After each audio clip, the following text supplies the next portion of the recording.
the both.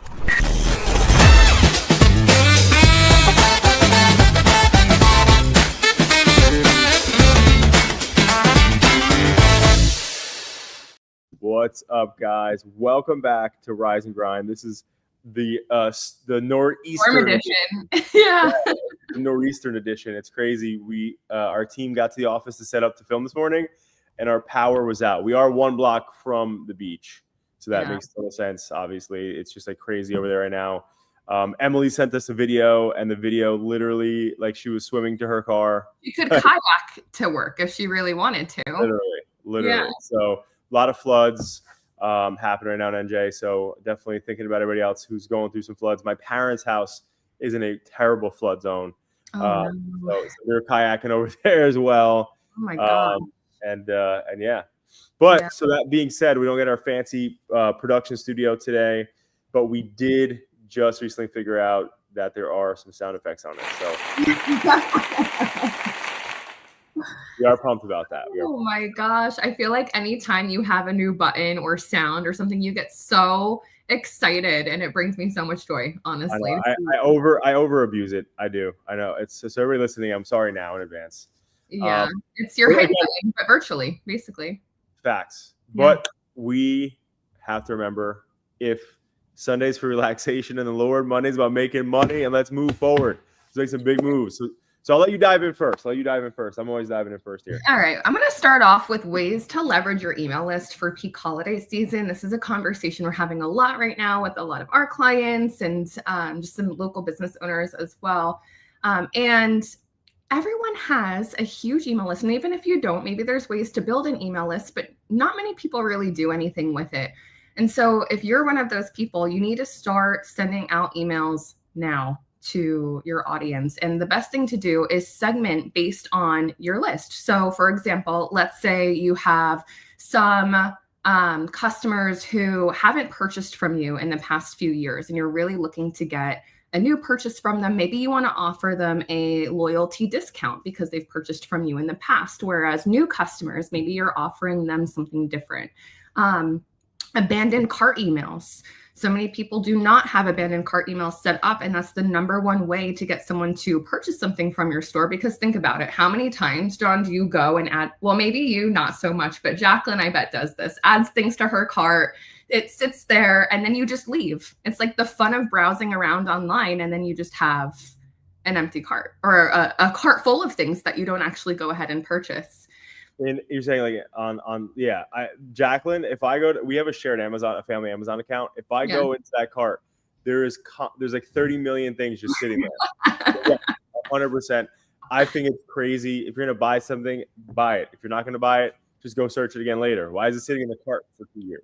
No, I am so guilty of that. I will go, because here's my thought process. If I add it to the cart and then it goes on sale, I'll see it because it's in my cart. It's easier to find again. But so many people do that and then they end up leaving. So the best way to re-engage them is with an abandoned cart email to like, hey, you left something in your cart. Why don't you come back?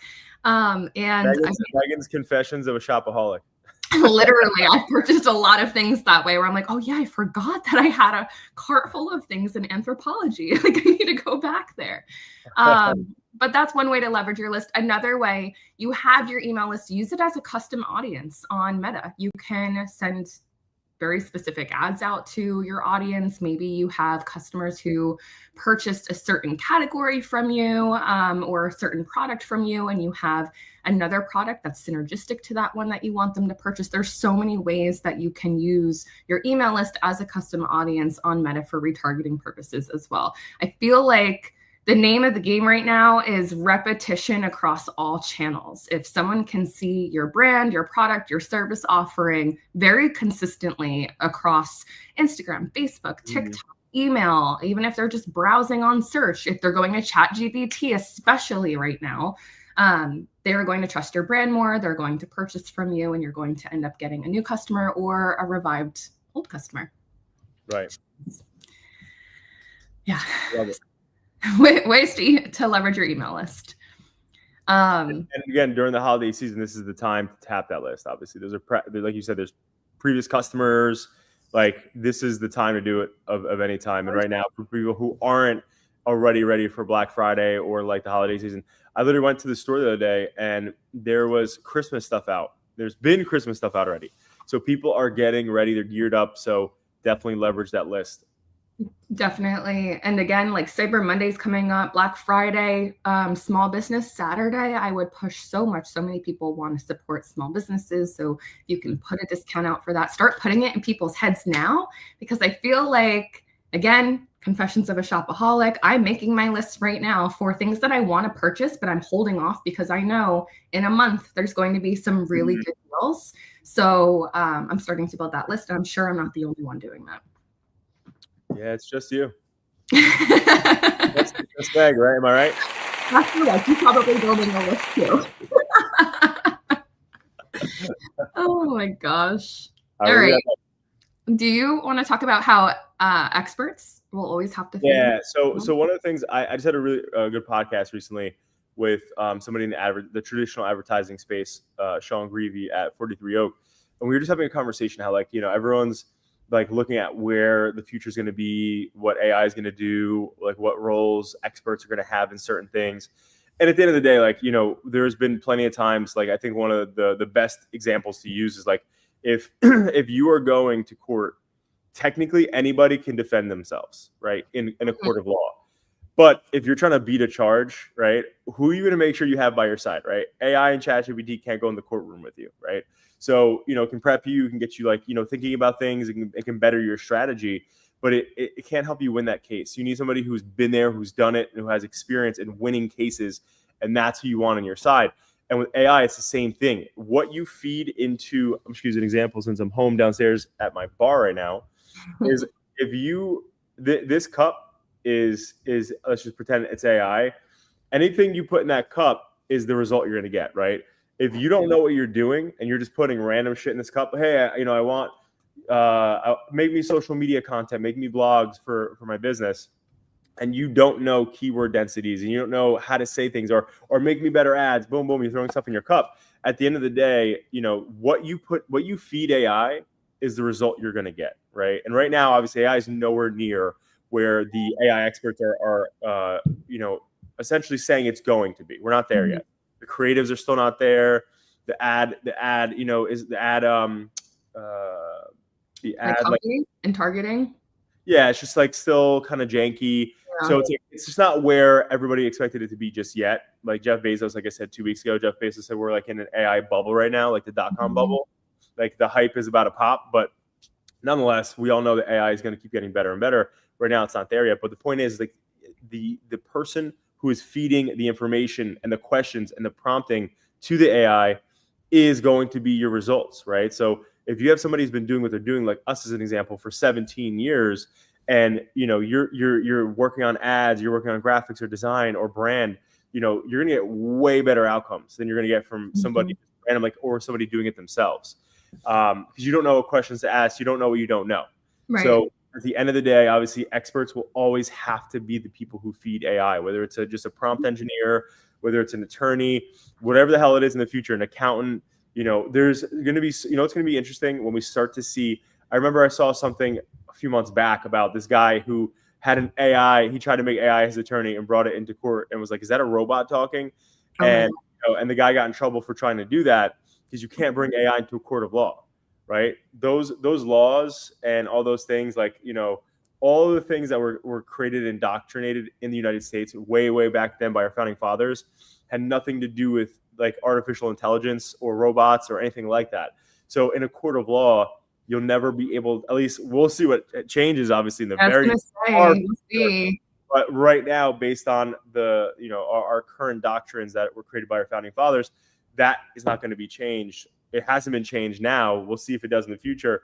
But so in examples like that, you just want the people who you trust and know what they're doing to feed AI, right? So it's not going to be your host at the front desk. It's not going to be the person who's just like, a secretary at the front desk. Like, it needs to be somebody who understands that subject matter expertise in what you are feeding AI for. So right, exactly what you're trying to do with it. I mean, we've seen it plenty of times where clients come to us and they say, hey, I can write my own blog. I can have AI write my own blog really easily. And that's true, but you're writing a blog that's serving you no purpose at all. It's not being found on search. It's not getting you in any LLM responses. It's not engaging. And it's probably a repeat of something else that was regurgitated for another brand. And so it's so important that you are working with an expert who can help feed AI. But even outside of what you're getting back from AI, these LLMs use the information that it has available to create answers. So as the world changes and evolves,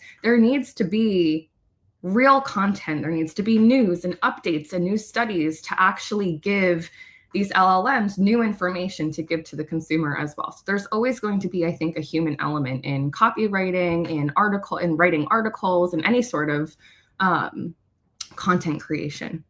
Yeah, I totally agree with that 100%. And so that's the key. So as AI is progressing forward, this is here just to make sure everyone knows, like, if you want the best outcomes and the best results, you have to absolutely make sure, and twice on Sunday, that you have an expert that's feeding that AI. And if you don't, then you're not going to get the results you want to get. And that's going to be the competitive edge in the future, right? Is who are the AI prompt engineers on your team, or which agency you're using to make sure that you are getting the best outcomes, that you are getting the best results. Because if you don't have that, then you're not going to get the best. Right, exactly. I'm going to move over to, while we're on this AI topic, there are some rumors that Meta is going to start to release AI profiles across Facebook, which to me seems like, remember a few years back, there was a ton of bot accounts that were just following and liking a bunch. It seems like the same thing, because essentially they're going to have these AI created profiles that are engaging with brands and people as if it was a real person, but it's not. And so we're going to start to see AI creators and AI influencers. But to me, that still just seems fake. And I think we were talking about last week, we're craving as consumers authenticity right now. Like, I don't really care. I have no desire to follow an AI influencer because, like, can you really truly relate to what I'm going through? Are you really purchasing these products and testing it out yourself? Probably not, right? You're an algorithm. You're an AI bot. So you're not actually testing out the products that you're then pushing. Right. So there's that. And it also kind of feels like catfishing. Like, imagine you could go on and create an AI profile and just start to engage with other people. Like, that becomes creepy at a point. And then there's a lot of backlash right now over, have you heard Tilly Norwood, the AI actress? No. So Tilly Norwood. She is going to be starring in a few different, actually, let me pull up a picture of her, because there's a lot of backlash around her right now. Let me see here. Albus doesn't like her. Albus doesn't like her. No. I have not heard about her, though. Okay, so here we go. Here she is. This is Tilly Norwood. She's an AI actress. She's going to be starring in a few different movies coming up. You can see, because she's getting so much backlash, it looks like they just actually put this out, where a lot of people have expressed anger over the creation of our AI character. She's not a replacement for a human being. And they're going on and on about this, because a lot of A-list celebrities are saying, hey, are you kidding me? Like, you're creating this young woman who can't age. The big thing is that she's a woman that can't age and can't say no. So they're putting her in all of these different positions, all of these different characters, I should say. And then there's actresses who have been in Hollywood for the past 20 years who maybe aren't getting roles as frequently as they are anymore, because they're not a 20-year-old girl. And then this AI character is coming in and replacing them entirely. So we're going to see AI actresses and actors come into play more and more, or our current Hollywood actors starting to license their likeness. Jake Paul just did that with OpenAI, and a few of his AI videos went viral because he did that. So we're either going to see AI created personas, or current celebrities licensing out their appearance, their personality, to then be created through AI. Right. I say, I'm not about it. I don't want to watch a movie with fake people in it or AI or whatever. Like, it's different. Like, technically, people could say like, well, when you're watching a cartoon, they're not real people, right? Like I watch Finding Nemo probably like 1,000 times a week, but and like, yes, that's still around. but it's like realistically, there's actual people who are the voice artists and the people who are taking the time to create those characters and like build that story and the character arc and like all these great things. And it's like Jamie from eCleanBro and I are having a great conversation that we think that AI is going to be the downfall and the collapse of social media. And potentially even movie watching, right? Because the thing is this, people, like the one thing I say time and time again, people do not want to watch, like we saw that Gen Z and millennials don't value the same type of content. They get bored very quickly and easily. And when I see stuff like, you know, okay, there's going to be tons of AI stuff. I remember when I first started to see these AI videos that were being created from Sora and, you know, and then VO, like, I was like, oh, that's really cool. It's this guy in the woods being chased by Bigfoot, right? And I'm like, that's funny, right? But now the second I see anything AI like that, I scroll right past it. I'm like, yeah, me too. I don't want to watch this. This is dumb. And everybody, I would say not everybody, but probably an overwhelming majority of people are going to continue to start to feel that way. And then eventually what's going to happen when you go to your feed and you're like only seeing AI, like you're going to, like me personally, like I don't want to see things like that. Like a lot of people, when Charlie Kirk got assassinated and it was all over X and it was all over social media platforms, a lot of people took a like social media like break because it was like traumatizing to watch somebody get like assassinated publicly like that on a social channel, right? Like it's like social media, like everybody, like we grew up going on Instagram and MySpace, just watching our friends and like doing certain things. And now we're watching fake AI. Like the other day I saw like a bear jump through a window in a girl's bedroom and her like jump up and like run out.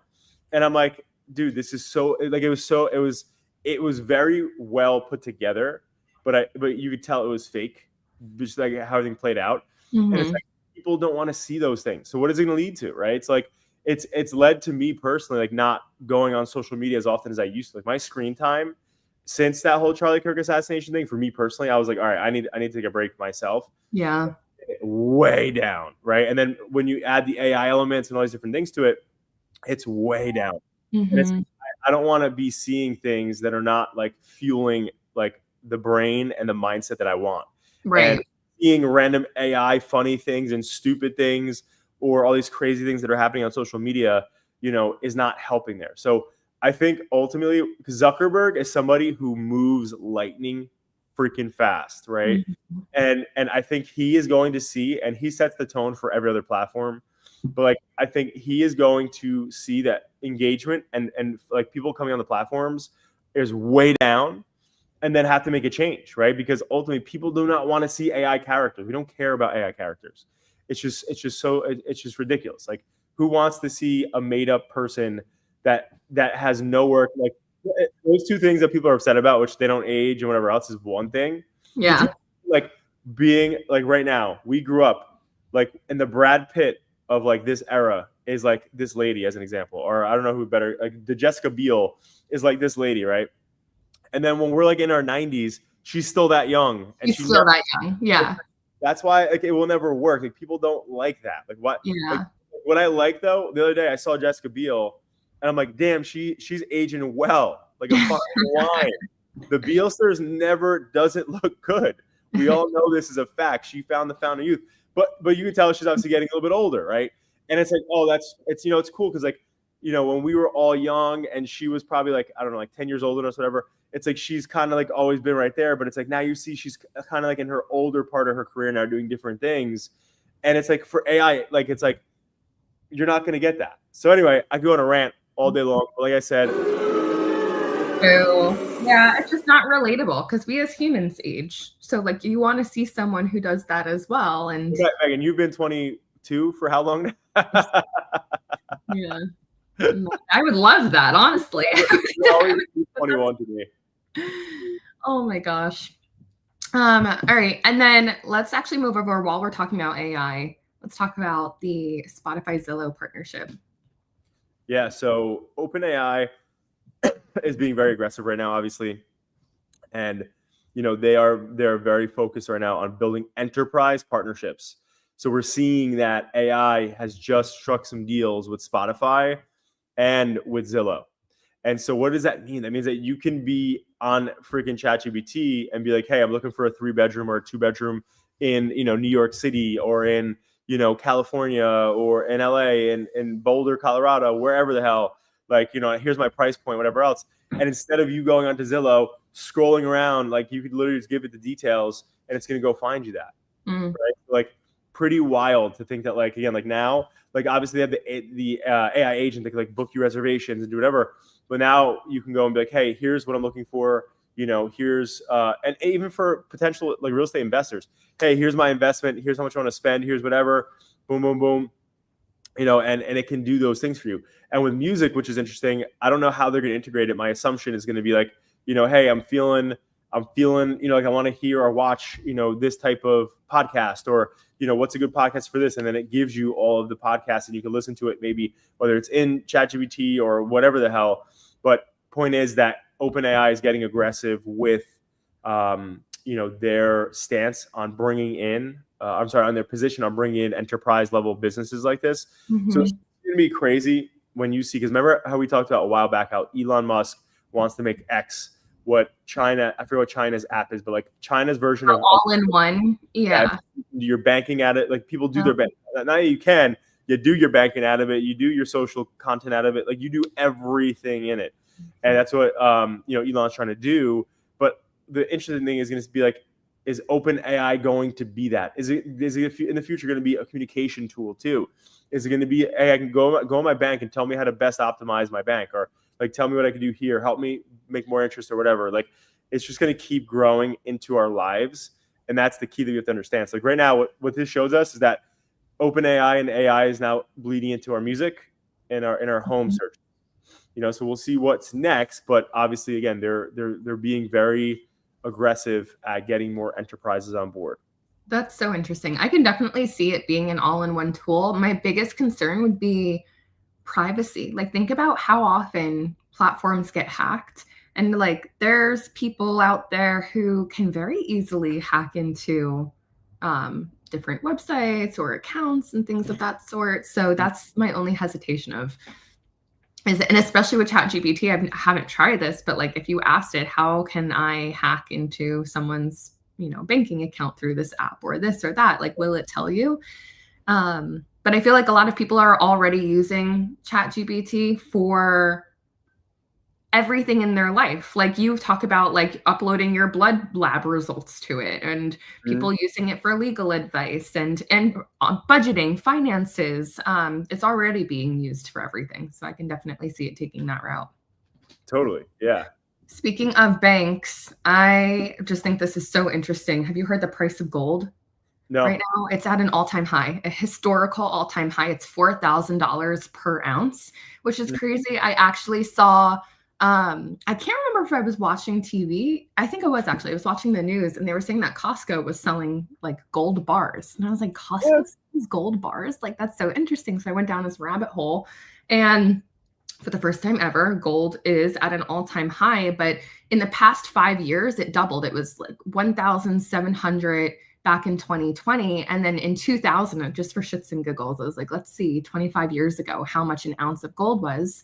Right. It was $270. So It has seriously increased, and people are saying that many are investing in gold as a way, because it's a uniform way of, you can go anywhere and gold is gold, right? Like the US dollar only goes so far in certain countries, but if you have gold and the price of gold is the same everywhere across the globe, then that's going to be better for you. So really interesting. That's definitely interesting. Hang on to your gold. Don't be selling your gold. Or just sell it right now. Yeah, I don't know. I feel like it's still going to go up. It's interesting. It's very interesting. That's definitely interesting though. That's a lot of money per ounce. That's a lot of money per ounce. And I was just surprised to see that Costco was selling like gold bars. Costco is always selling something. Costco has everything. How is there famous? There's like famous, like, and obviously we all know this, but there's really famous accounts that only talk about shopping at Costco. Yeah, there are. Like, and it's like, how, like, that's like, you're just famous into for those. going shopping at fucking Costco. Like, Yeah. what the hell? And it's always like, yeah. It's just kind of odd. It's odd, but it makes sense because there's so much at Costco and there's so many good deals to find that, I mean, you can create a viral page out of anything nowadays if you just have the right videos. Very true. Right? Honestly. Yeah, it's very true. Or if you just cover like one topic. But yeah, you know, I can't even lie. I saw it and I was like, this is silly. Like, why is there literally like an account for just people shopping at Costco? Like, and then I caught myself watching their videos. I was like, what the hell am I doing? And you're like, oh, that's at Costco. This is at Costco. Do you guys shop? I would imagine with 3 little ones, you guys go to Costco a lot. Jacqueline likes to. She's like a Whole Foods and ShopRite combo. Because she doesn't like to overbulk or waste. Yeah, that makes sense. So sometimes we'll like change it up. But we're getting more into Costco. I love Costco. I don't really ever go shopping, but like when I do go shopping for groceries, that once in a blue moon, probably like 4 times a year, right?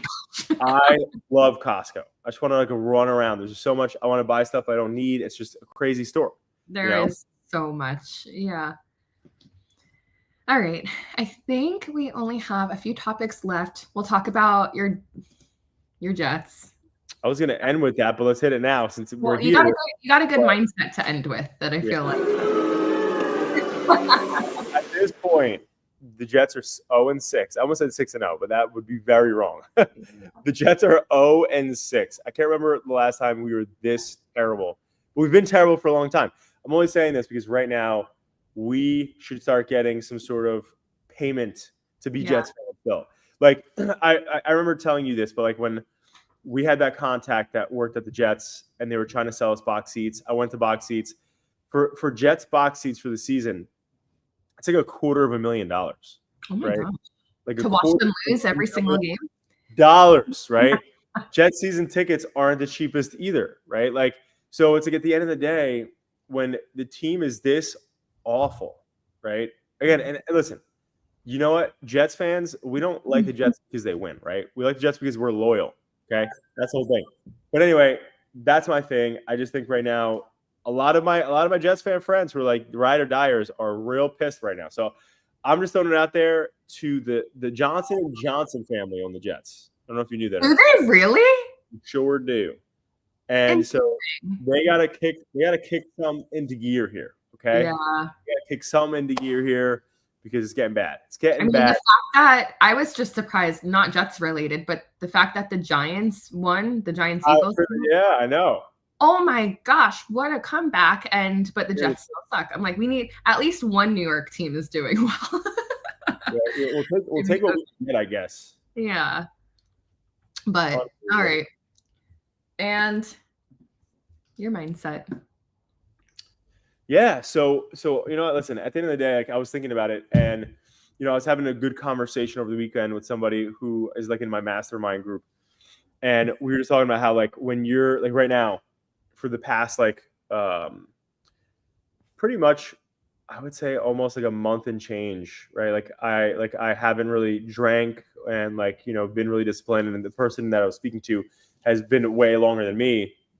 And like normally, you know me, I like to work hard. I also like to play hard and have a good time. But part of that is also like understanding the difference between like, you know, what tomorrow, you know, has in store for you versus you sacrificing what you're gonna do today, right? Mm-hmm.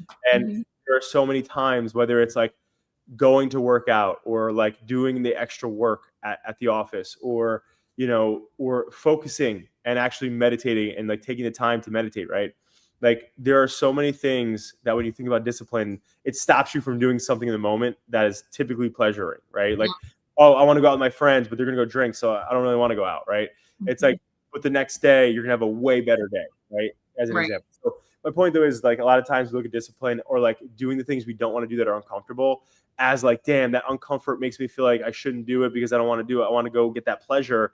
It's like, no, like when you are disciplined and you dive really deep into it, like at the end of the day, I feel like the one thing that me and this guy were talking about was like that discipline becomes freedom, right? Like, you know, discipline, it's not in the beginning, right? So like putting the work in and like really, really making sure that you're setting yourself up for success in your health, whatever it is you're focused on, that always starts off like a lot harder. The rock is heavier at the base of the hill.